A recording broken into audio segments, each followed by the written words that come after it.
guys, welcome back to HipHughes History. What we would like to do in this lecture, in the next few minutes of your life, is to go through the essentials of Andrew Jackson. Nothing too fancy, we're not going to get all book learning on you, but we do want to cover the essentials, what you need to know. So whether you're in an American history course or you just surf the net to wrinkle your brain, we got it going on here. So sit back and relax and giddy up. Here comes Andrew Jackson. All right, let's keep it simple. Andrew Jackson is a land surveyor. He is a slave owner. He owns plantations. He married into money and becomes really good at kind of gathering land back then down in the southeast, where there's still a Native American presence. And this is where in the Tennessee military he becomes well known as a commander, in a sense, when he battles the Red Sticks. The Red Sticks were basically conformed of different Native American tribes, really the Creeks being the biggest ones, led by the Native American revolutionary Tecumseh. And Tecumseh is defeated and the Red Sticks are broken at the Battle of Horseshoe Bend in 1814. And it is here that Andrew Jackson really begins to make his mark, as that treaty really broke the Creeks and started pushing Native Americans out. And it was well known that Andrew Jackson would use bribery, that Andrew Jackson would encourage white settlers to go squat on Native American land, and then he would go to the Native Americans and go, what am I going to do? I got this guy, you better move. So he is pretty ruthless. He didn't get the name Old Hickory for being a softy at heart. Where does he really become well known? It's the Battle of New Orleans. In 1815, after the War of 1812 was already over, there's another battle. Isn't that awesome? A battle after the war. And that battle is where Andrew Jackson defeats Great Britain and becomes really kind of the hero of the War of 1812 that we lost.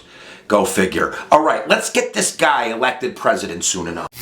All right, so Andrew Jackson, kind of wearing this hero badge, goes on and he becomes kind of another leader in the Seminole War, defeating the Seminoles in Florida. And that's a really great story if you ever learn about that, and the black slaves that would escape to Florida and marry in with the Seminoles. And kind of Andrew Jackson is kind of given the job of chasing after those black slaves and returning them and breaking the Seminoles, which leads to the treaty with Spain, and we get Florida. Comes the governor of Florida, and now he's moving up, right? In 1824, he got his first shot, and he was defeated by John Quincy Adams. I think that election was chosen in the House of Representatives. But nevertheless, he is now on his way. And what he did was he created really the first modern version of the Democratic Party.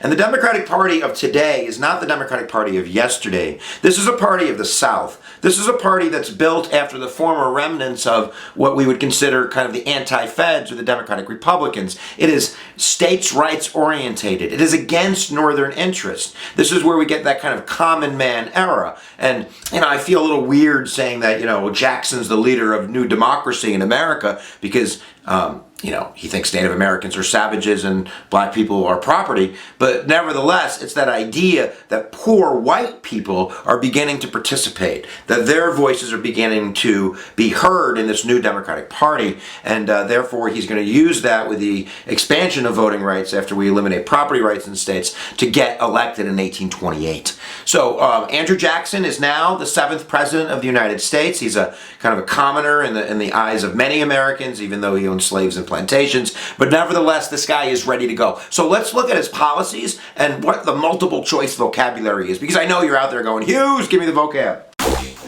All right, so a few policies that are really, really important. One would definitely be the idea that he was against the national bank. And this idea still lives today in the kind of modern era Ron Paul libertarian concept of really not trusting northern or northeastern business and money and government interests controlling money, because there's a lot of manipulation that might go on. So Andrew Jackson is going to veto the national bank, and that's kind of one of the multiple choice questions, that he's against northern money interest, and he uses his power of president to break the national bank rechartering and vetoes it. Another concept is, and this is kind of a weird concept because I told you he was for states' rights, and he is for states' rights, but nevertheless there's a tariff crisis in the early 1830s or in 1832 when he was reelected, and basically it's the concept of nullification.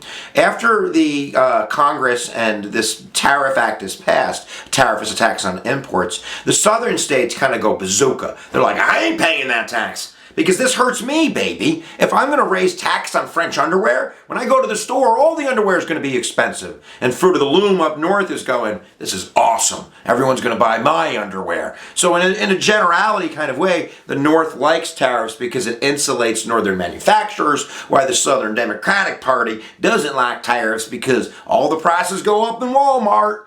There's no Walmart. Please don't put that in your essay. But nevertheless, Jackson is supposedly anti-tariff. But when South Carolina and some of the other southern states were getting ready to do this too, nullify the Tariff Act. Nullify is a fancy way for saying, no, I ain't going to do it.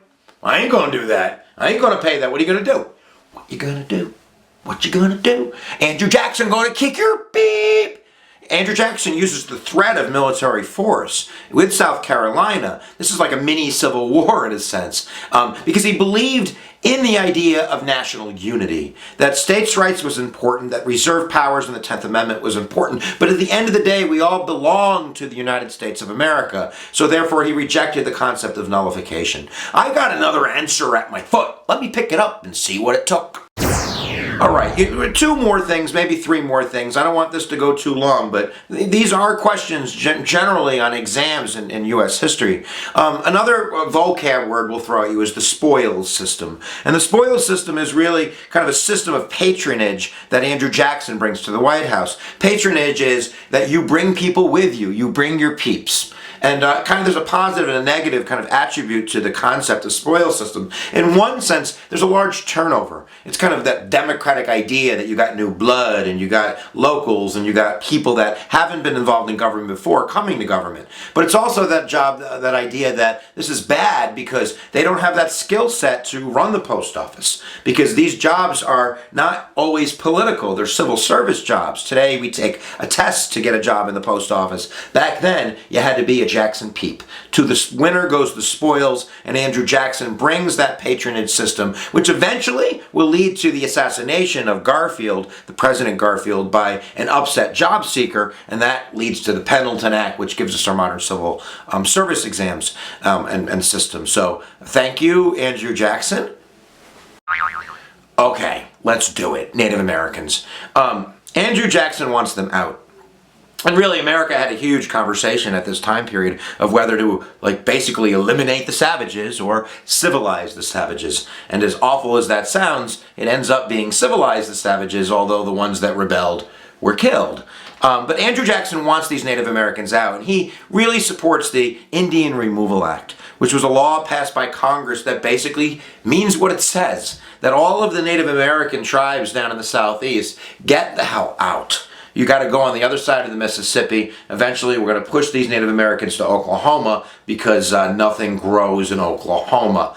But what's really interesting about the Indian Removal Act, and that's the vocab, man. If you want vocab, Andrew Jackson enforced the Indian Removal Act. That leads to the Trail of Tears, and it's just like the worst story ever. So I encourage you to read it. I'll put a link down below. Howard Zinn, not everyone's going to love Howard Zinn, but Howard Zinn has an awesome chapter on Native American history that goes over the Trail of Tears that will make you cry because it's a sad story.